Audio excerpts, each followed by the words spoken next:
El crecimiento personal, desde mi punto de vista, desde mi perspectiva, es el camino que te lleva del granito al oro. No te da el oro ya está, lo que te permite es descubrirlo.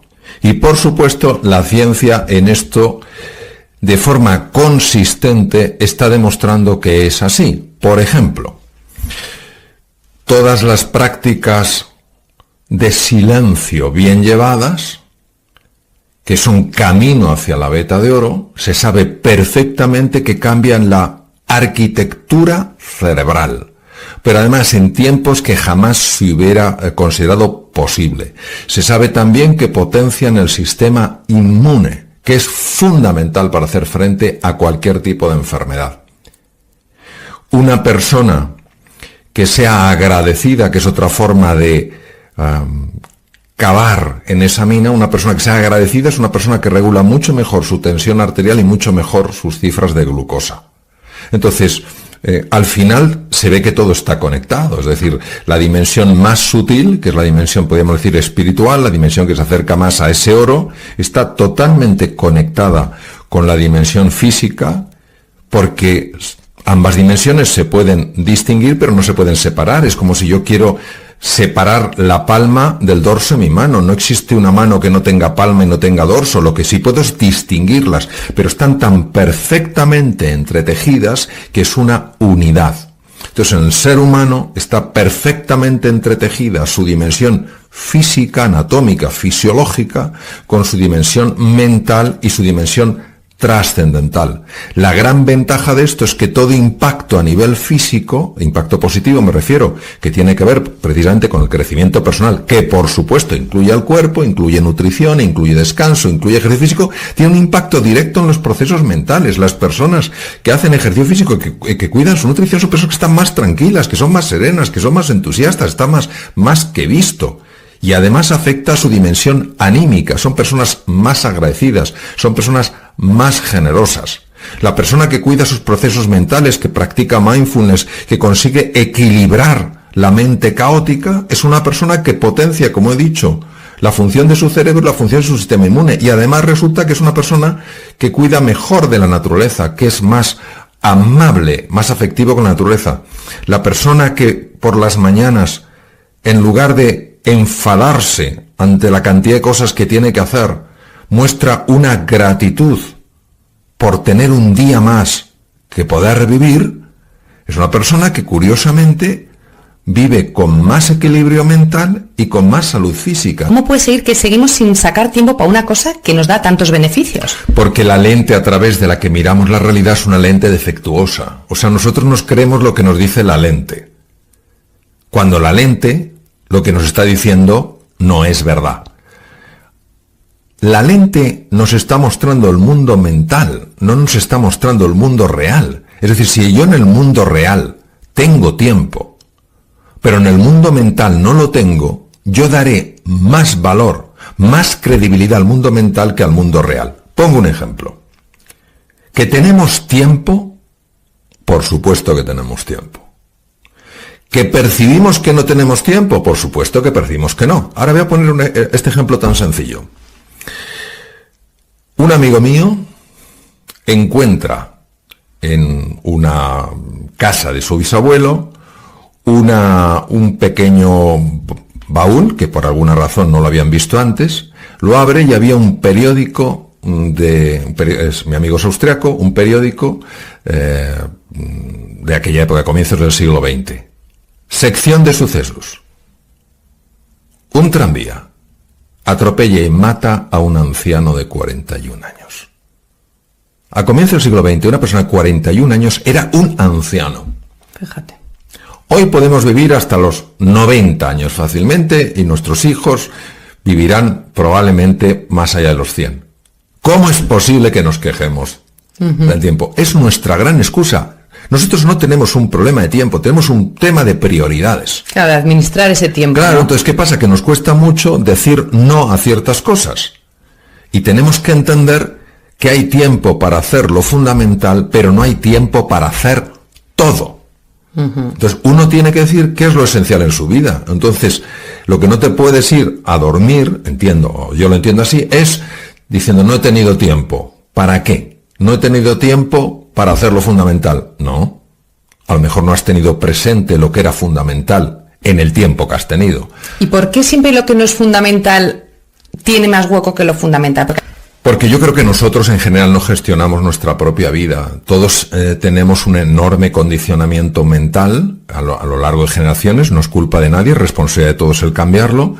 Y al final lo que vamos es siguiendo un poco lo que decía Sigmund Freud, ¿no? El ideal del yo. Para ser alguien en la vida tienes que hacer esto y esto. Para ser tal. Entonces buscamos una perfección que nos ahoga. Y perdemos lo que es el sentido de la realidad. Y nos vamos llevando por lo que es el paradigma dominante. Paradigma viene del griego, decir forma de ver, por la forma de ver dominante. Y por eso es tan triste que al final, cuando una persona está llegando al final de sus días, mire y diga, ¿cómo es posible que mi vida haya sido así? Es lo que no acabamos de comprender con calado y con hondura es el poder que tiene la mente para gobernar nuestra vida. Y si no entiendes cómo opera tu mente, si no entiendes cómo tu mente puede ser condicionada, incluso manipulada, y no tienes esa decisión, yo voy a ser el capitán de mi vida, lo cual no quiere decir hacer nada absurdo, todo lo contrario, se trata de hacer cosas inteligentes que te traigan más salud, más bienestar, más prosperidad y más felicidad, no solo a tu vida, sino a la de tus seres queridos. Entonces vivimos atrapados en un espejismo sin ser conscientes de ello. Adam Smith, el gran economista, decía, el pez no sabe que está dentro del agua hasta que alguien le saca de ella. Vivimos dentro de el agua pensando que es lo único que hay, que solo hay recursos ahí, que solo hay posibilidades ahí. Entonces hasta que un pececillo asoma la cabeza y dice, anda, si hay más cosas, si puedo elegir. ¿Cómo hacemos el cambio? Vamos a ver, siempre nos va a importar la opinión de los demás. A mí cuando alguien dice, a mí lo que los demás opinen no me importa, no es verdad. No es verdad. A todos nos importa la opinión de los demás, y cuando alguien haces algo con interés, le pones cariño y a lo mejor la reacción es dura, claro que duele. El problema no es que nos importe, el problema no es que nos influya, el problema es cuando nos determina. Es decir, cuando tenemos tan poca autoestima que buscamos la estima en lo que otros nos estiman. Por eso es tan importante desarrollar una autoestima sólida, porque los demás te pueden estimar más o menos, y eso te puede afectar más o menos, pero si te hunde, es que tú no has construido una sólida autoestima. Si tienes tal nivel de dependencia, llegarás a ahogar tu verdadera voz e incorporarás la voz de otras personas como si fuera la tuya. Entonces, en la base de todo es la autoestima, cuánto te quieres, que no tiene nada que ver con el ego, nada que ver, es lo opuesto. Cuánto te quieres, cuánto te valoras, cómo te ves. Entonces, claro, si esperas verte como otros te ven, tu dependencia será absoluta, sí te influirá como otros te ven. ¿Cómo te ves a ti? Y tienes que verte en la grandeza que ya tienes, en lo que ya eres. Yo creo que uno aprende a quererse más cuando se da cuenta de una cosa, que quien se cree que es, no es quien verdaderamente es.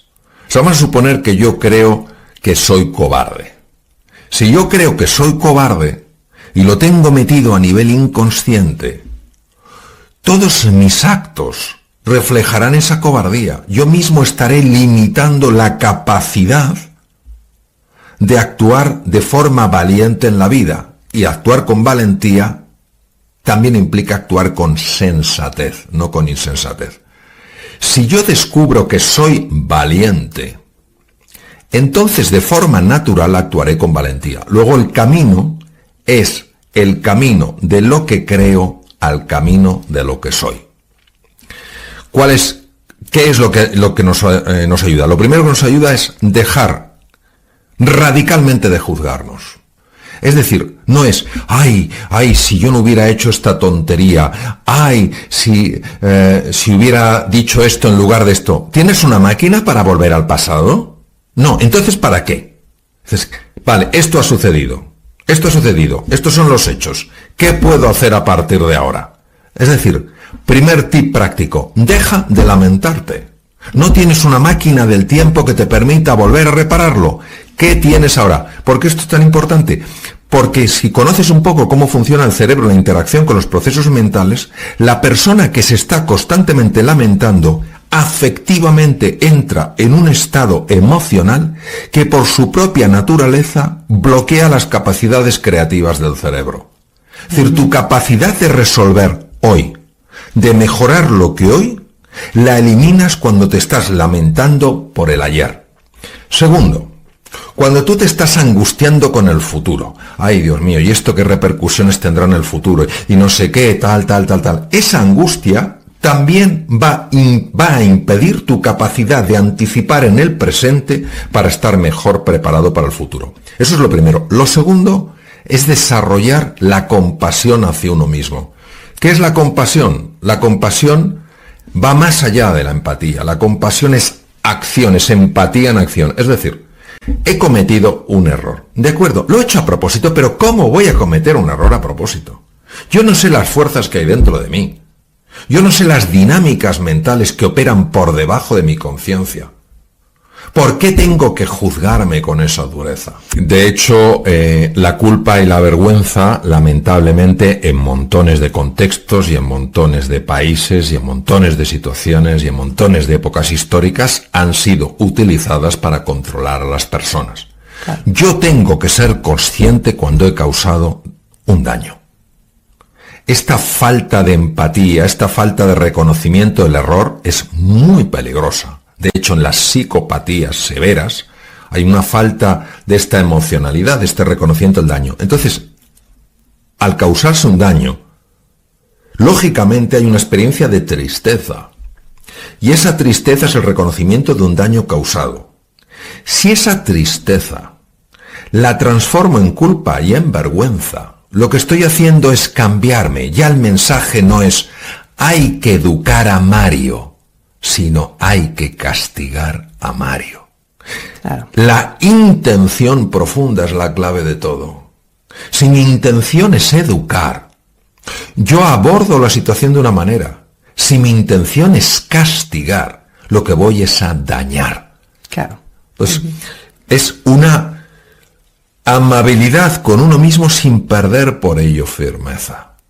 Cuando uno se va a la culpa y al castigo, ahí no hay firmeza, ahí lo que hay es dureza. Y de allí no puede crecer nada bueno. Entonces, a mí me parece, lo utilice quien lo utilice, que la culpa, que es por lo que has hecho, y la vergüenza, que es por lo que eres, no tendría que tener cabida en nuestra vida. ¿Cómo nos afecta la ira, la angustia a nivel físico? Bien, primero hay que distinguir una emoción de un sentimiento y luego hay que distinguir una emoción de un estado emocional. Una emoción es un proceso exclusivamente fisiológico, es algo que ocurre en el cuerpo, sea en la musculatura en forma de tensión, sea en el corazón en forma de un aumento del gasto cardíaco, sea lo que sea. Un sentimiento es la captación mental de lo que ocurre en el cuerpo. Tener momentos de enfado, tener momentos de desesperanza, tener momentos de tristeza es consustancial con la naturaleza humana. Y eso tiene una repercusión a nivel fisiológico que el cuerpo tolera razonablemente bien.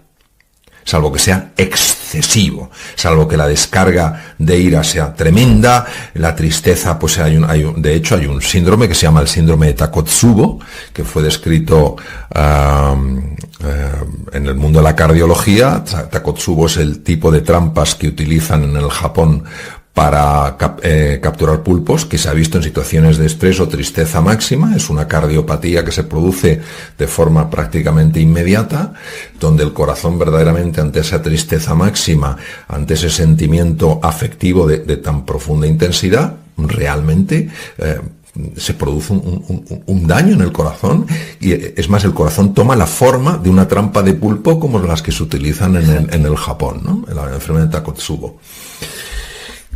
Ahora bien, una cosa muy distinta es un estado emocional. Cuando una persona vive en la tristeza, Es decir, es una persona que podemos decir triste, es una persona iracunda, es una persona amargada. Los estados emocionales, es decir, situaciones emocionales sostenidas en el tiempo, como la tristeza vital, el resentimiento sostenido, la frustración existencial, hoy en día se consideran estados tóxicos de la mente. Y todos ellos tienen repercusiones en distintos órganos. Por ejemplo, dañan el corazón, favorecen la aparición de arritmias, favorecen la hipertensión arterial, empeoran una diabetes, suben los niveles de glucemia, dificultan la activación del páncreas, dañan al cerebro, son capaces de matar neuronas específicamente en un área clave que es el hipocampo. A nivel del sistema inmune se sabe, pero además con claridad meridiana, que baja la actividad del sistema inmune, es más, puede alterar incluso el sistema inmune y tener algo que ver en las enfermedades autoinmunes. A nivel del aparato digestivo, no solamente es que altera el funcionamiento, lo que es el proceso de digestión, es que altera el microbioma. El microbioma es la masa de bacterias que existen dentro del tubo digestivo, fundamentalmente del colon, y que están afectando en su dinámica incluso el funcionamiento cerebral.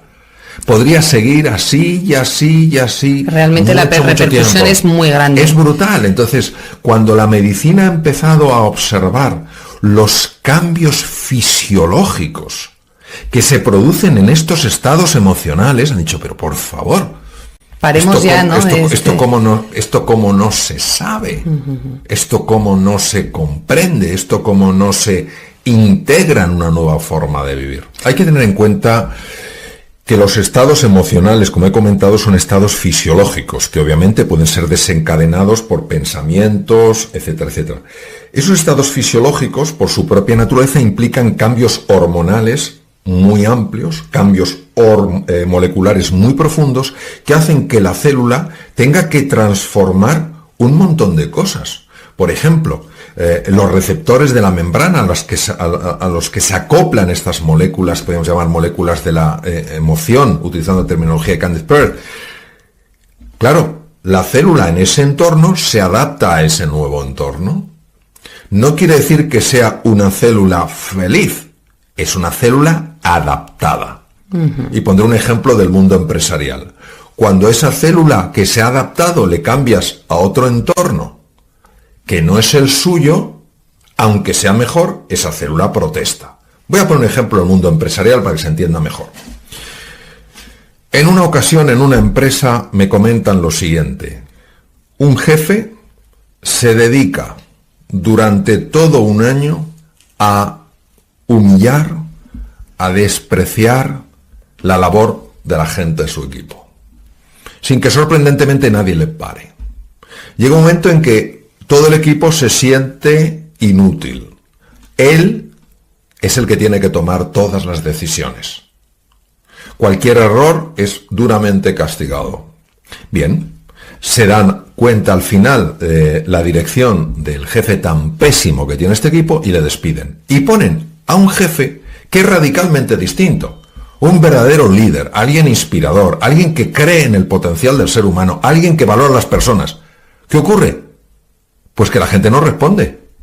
Porque se han acoplado, se han adaptado a eso. Y le llevó mucho tiempo, a pesar de que lo que ofrecía era mucho mejor, que esas personas entendieran que ellos podían cambiar porque el entorno había cambiado. Es que pasa que realmente llegamos a generar adicciones emocionales. Esto pasa, por ejemplo, con la nutrición. Hay personas que dicen, cuando he cambiado mi nutrición y por una más saludable según los parámetros habitualmente reconocidos, sabiendo que el tema de nutrición es un tema de extraordinaria complejidad, y resulta que como que me sienta mal. Claro, es que te has acostumbrado al otro, claro, a comer porquería. Y tu cuerpo ahora se siente tan confuso como te sientes tú. Si tú te mantienes en eso, aguantando esa nueva fase de adaptación, verás como al ofrecer algo mucho mejor que lo que había, tus células de repente empezarán a funcionar mejor y te encontrarás con más vitalidad, con más energía, con más alegría, con más claridad mental. Creemos que que una célula se adapta inmediatamente cuando le ofreces un entorno mejor. No es así. Los hábitos acaban determinando nuestro destino. Si quieres cambiar tu destino, tienes que cambiar tus hábitos. Cambiar un hábito no es nada fácil. Nada fácil. Porque está integrado incluso a nivel celular. O sea, no es una cosa solamente de cambiar una idea. Es que nuestras creencias, nuestras vivencias de certeza están a nivel molecular. Es decir, un cerebro, para que nos hagamos una idea, un cerebro de una persona que cree que es estúpida, es un cerebro que ha integrado esa estupidez y tiene bloqueados montones de circuitos cerebrales. Aunque esa persona sea súper inteligente, que lo es, seguro. Pues es el tremendo poder que tiene lo sutil en lo físico, el fondo en la forma. Cuando esa persona empieza a abrirse a que es mucho más que lo que ella cree que es, ese cerebro empieza a liberarse de la carga. Esto implica un hábito. ¿Qué he visto yo y cuál es la estrategia que publico y escribo? La única estrategia que yo he visto que funciona. Y mira que he dado vueltas. La primera es: tienes que ser consciente de lo que está en juego. Tienes que sentir algo que para mí hay dos palabras. Bueno, hay tres palabras de tremenda importancia. Y una de ellas, que es la que viene a cuento, es inspiración. Tienes que sentir la inspiración. La inspiración no es una idea bonita. La inspiración es el reconocimiento a nivel visceral de que hay algo en juego de extraordinaria importancia. Uno va a una conferencia y alguien dice, imagínate, es muy importante hacer ejercicio físico. Y tú dices, sí, voy a hacer ejercicio físico. Y tienes la idea de lo importante, pero no se ha movido en las entrañas. Mira, yo en una ocasión, y no lo digo para hablar de mí, lo digo para hablar del poder de la inspiración. Estaba yo hablando con un cirujano cardiovascular muy reconocido a nivel mundial, y se acercó un señor de corta estatura. Y me dijo, le quiero dar las gracias, doctor Alonso Puig. Digo, ¿por qué? Dice, porque yo pesaba 180 kilos. Y era un hombre de muy corta estatura. Y el cirujano cardíaco dijo, imposible. Dijo, sí. Y saca fotografías donde se ve claramente, imaginémonos un señor de muy corta estatura, 180 kilos, el volumen que tenía. Y ahora le veías, pero fit, hecho un pincelito. Y claro, eso no se puede hacer con nutrición. A ver, nutrición y ejercicio, pero llevaría una enormidad, coaches, personas, etc. Se había hecho cirugía bariátrica, es decir, cirugía para la obesidad. Pero fue algo que escuchó, en algo que dije, que no sé lo que dije, que le inspiró a nivel visceral. ¿Cuál es la diferencia de cuando te inspira a nivel visceral, de cuando te inspira a nivel puramente cognitivo? Cuando lo dices, cuando te inspira a nivel cognitivo, dices, esto sería bueno que lo hicieras. Qué bueno hacerlo. Cuando te inspira a nivel visceral, dices, esto, sí o sí. Te lo crees, ¿no? Claro, te lo crees. Entonces, de tal manera que este hombre, que lleva un montón de años con su obesidad mórbida, decidió hacerse la intervención. Otra persona. Entonces, hablo de esa inspiración a nivel profunda, que la puedes obtener en una conversación con un amigo, en una película, leyendo un libro, escuchando a lo mejor un podcast, pero reconoces que es esa porque te conmueve. Una vez que tienes la inspiración, ¿por qué está importante la inspiración? Porque es la energía, es el carburante de tu coche. Si tú no tienes un carburante de calidad, ya me dirás tú dónde vas con ese coche. Si le metes una mezcla de alcohol, un poco de gasoil, un poquito de gasolina y un poquito de aceite de oliva, ¿a dónde vas? Tienes que meterle queroseno. Gasolina de aviación. Entonces ya tienes la inspiración. Pero claro, la inspiración, te pones en el coche, sales como un cohete, ¿a dónde? No. Segundo, tienes que tener una estrategia. La estrategia es clave. Una estrategia que sea sencilla. No decir, bueno, cuando tenga la cojo estrategia voy a darle vueltas. Que no. La estrategia son 4 cosas. Un mapa. No tienes que tener el mapa tridimensional, virtual, holográfico. Tienes que tener un mapita. Y luego, entrenamiento. ¿Por qué? Porque el mapa te da una orientación, pero tú donde te vas a mover no es en el mapa, es en el territorio. Y el territorio lo que te va a dar es el conocimiento profundo de las cosas. El mapa te da una orientación para que no vayas tan perdido. Pero lo que verdaderamente te va a amueblar por dentro, te va a reinventar por dentro, es caminar por el territorio, es decir, la acción. Entonces, si tú tienes tu gasolina, tienes tu pequeño mapa de carreteras, tú ya te vas moviendo y aprendiendo el arte de la conducción. ¿Qué queremos? Queremos cambiar hábitos sin esfuerzo. Queremos cambiar hábitos. A mí no me interesa que me diga qué es lo que quiero, porque a mí dígame cómo lo hago. Pero si usted no tiene un qué y un por qué, todo cómo le sobra. Es como esa cita que es: quien no tiene un puerto a dónde ir, ninguna dirección es favorable, o algo así. Entonces, si no tenemos una inspiración, una visión, algo ilusionante, si no tenemos una estrategia, aunque sea sencilla, para ponernos en marcha, si lo que te permite el mapa es ponerte en marcha, pues si no tienes un mapa, la sensación de estar perdido es tan angustiosa que te bloqueas. Tienes un mapa, y entonces, como todo ser humano es inteligente y capaz de aprender, tú vas encontrando los recursos a medida que caminas. Los recursos no aparecen si no caminas. La estrategia lo que te da es la claridad de que hay un camino que se puede hacer. Es decir, no es un montón de fuegos artificiales, no, hay un...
que se puede seguir, un plan que tú ves que es accesible. No tiene que ser increíblemente sofisticado, ambicioso, accesible.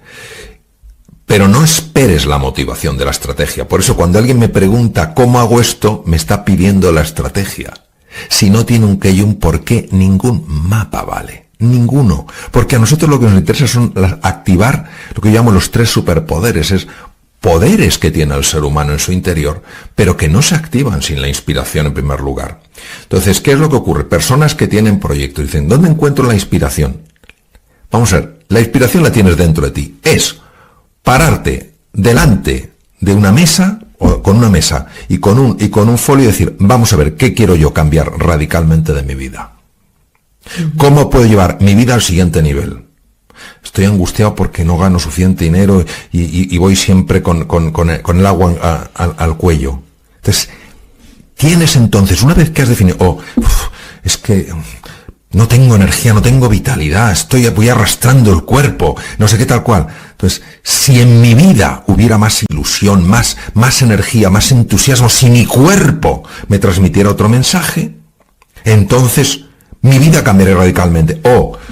Soy súper tímida, me cuesta hablar con otras personas, me cuesta tal. Si tuviera más arrojo, si tuviera más audacia, si tuviera más valentía, mi vida cambiaría radicalmente. Entonces, ya estás viendo aquello que cambiaría radicalmente tu vida. Esto no es, a ver, ¿qué mejoraría un poco mi vida? Es, ¿qué cambio radical quieres hacer en tu vida? Aquí estamos jugando fuerte. Aquí no estamos jugando blandito. Estamos jugando fuerte y por lo tanto tenemos que tener un lenguaje fuerte. No, bueno, pues prueba un poquito por ahí.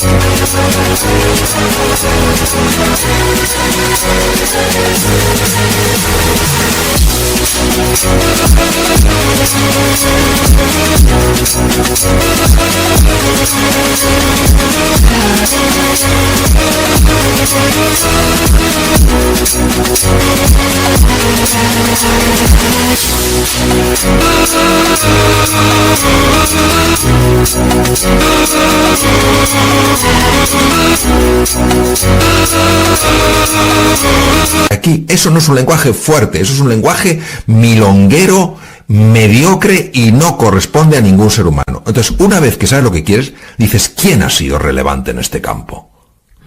¿Quién ha conseguido hacer pasta, que es lo que me interesa? Y empiezas a leer, empiezas a intentar buscar gente que a lo mejor conozcas y que han hecho dinero y que tienen libertad financiera. Y dices, oye, me gustaría hablar contigo, te quiero invitar a comer. No tienes que invitarle a un restaurante de 2 o 3 estrellas, le invitas a un sitio sencillo y desde la humildad, no desde, a ver qué me vas a decir a mi listillo, que en el fondo has tenido suerte en la vida, le preguntas sobre cómo ha hecho eso. Que alguien quiere resolver temas mucho más de equilibrio personal. ¿Quién es una referencia en el mundo en equilibrio personal? ¿Quién? Y empiezas a indagar por ahí. Entonces vas alimentando esa chispita hasta que sea un fuego que te encienda el alma. Ahora, ¿qué queremos? Que me llueva la inspiración. A ver si este me inspira. Pero por favor, vamos a ser serios. Vamos a ser serios. Porque el problema cuando no somos serios es que va a venir cualquier cantamañanas. Te va a vender cualquier cosa diciendo, con esto encontrarás la inspiración definitiva en tu vida y te lo vas a tragar. Vete a los que de verdad saben. Lee. No pierdas tanto tiempo viendo cosas que a lo mejor no aportan nada a tu vida. Lee, infórmate, pregunta. En el campo que quieres libertad financiera. ¿Quiénes son la gente que la ha conseguido? ¿Que quieres ser una persona más equilibrada? ¿Quién considero que está equilibrado? ¿Que quieres ser una persona que quiere montar algo extraordinario? ¿Qué está montando la gente extraordinaria? Y no pensar que el primero que habla diciéndote que tiene lo que tú buscas, realmente lo tiene. Porque muchas veces no es así. Walt Disney, un chico sencillo, con una visión, con una pasión, con una ilusión, antes de Mickey Mouse, pasó unas noches oscuras de bigotes. O sea, unas noches oscuras. Le quitaban sus proyectos, no sé cuántos tal, no valoraban sobre tal. Lo pasó fatal. ¿Qué es lo que hizo? No, tiró la toalla. Es decir, seguía haciendo las cosas sintiéndose mal. ¿Cómo nos sentimos? No depende de nosotros. Yo un día me levanto y me siento el rey del mundo. Y otro día me levanto y me siento el más mísero del mundo. Porque hay millones de dinámicas mentales que no entendemos. ¡Qué horror si nuestros sentimientos son los que están orientando nuestra vida! Tienen que ser nuestras decisiones. Es decir, yo me siento en este momento mal, imagínate que no es el caso, pero decido que voy a dar lo mejor de mí a pesar de cómo me siento. ¿Qué estoy mostrando? Que soy una persona libre. Somos seres humanos con dinámicas mentales complejas. Unos días sin saber por qué nos acostamos de cine y nos levantamos de pena, o nos acostamos de pena y nos levantamos de cine. Faltaría que eso vaya a controlar nuestras vidas. Pero ¿qué pasa? Que somos muy vagues un poco la vida de grandes personas, grandes personajes, que han sido también extraordinarias personas. Te das cuenta de los momentos tan difíciles que pasaron en su vida. Cuando lees cosas, por ejemplo, de Teresa de Calcuta, que todo el mundo la conozca, sea o no del mundo de la religión, decir que durante años no sintió esa conexión con el mundo del espíritu.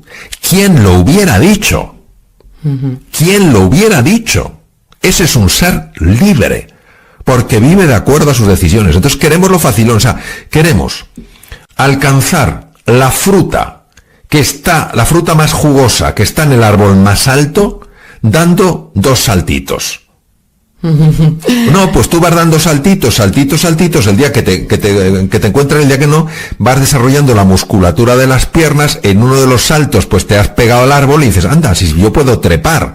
Al principio no puedes, te caes, te desesperas, pero dices, bueno, tengo que seguir dando saltitos porque veo que fortalezco los cuádriceps y puedo agarrarme mejor, imagínate, o los aductores al árbol. Y ya te vuelves a agarrar al árbol y subes unos metros más.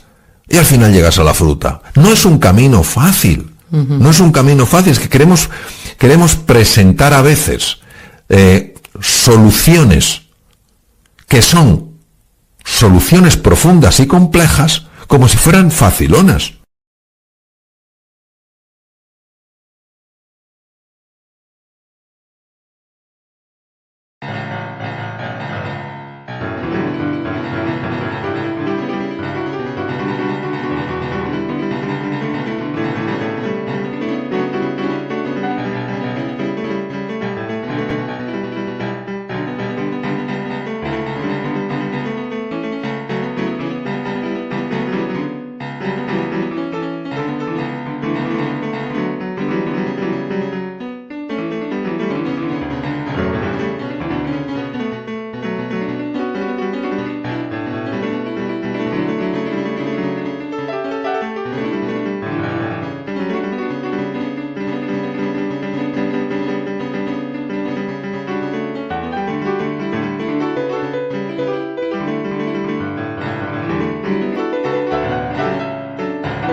Like tiny tears in a happy chase,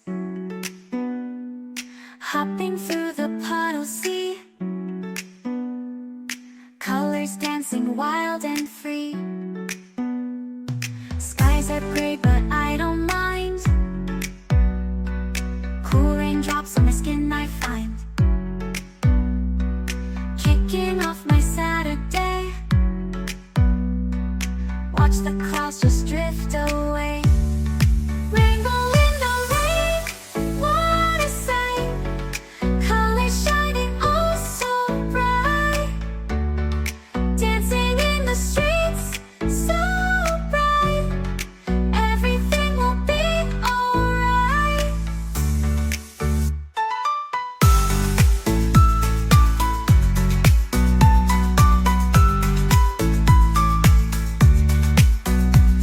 Umbrella spinning, twirling round,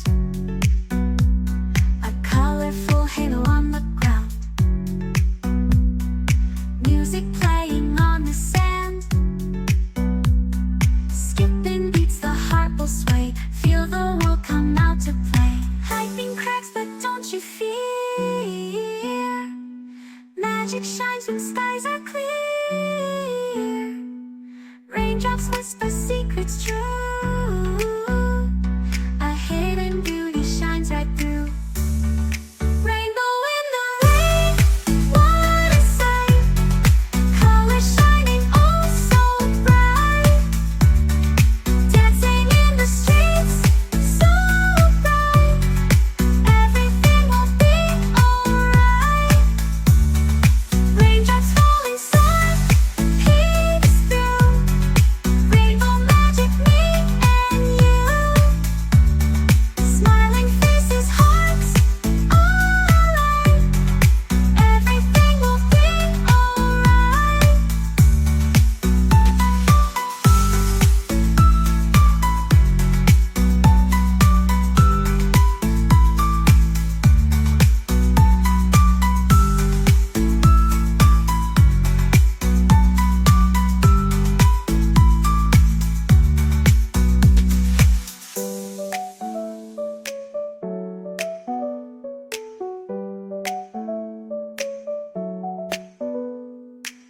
Raindrops falling, sun peeks through. Rainbow magic, me and you.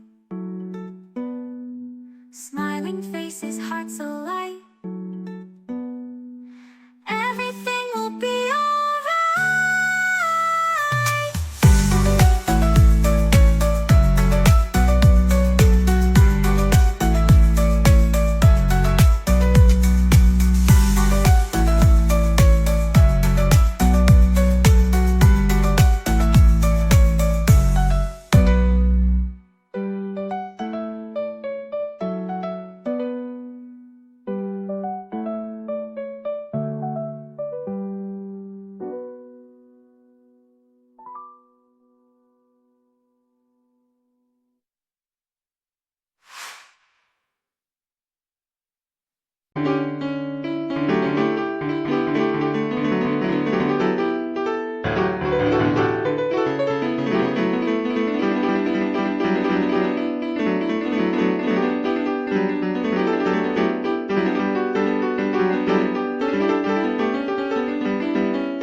Tururú.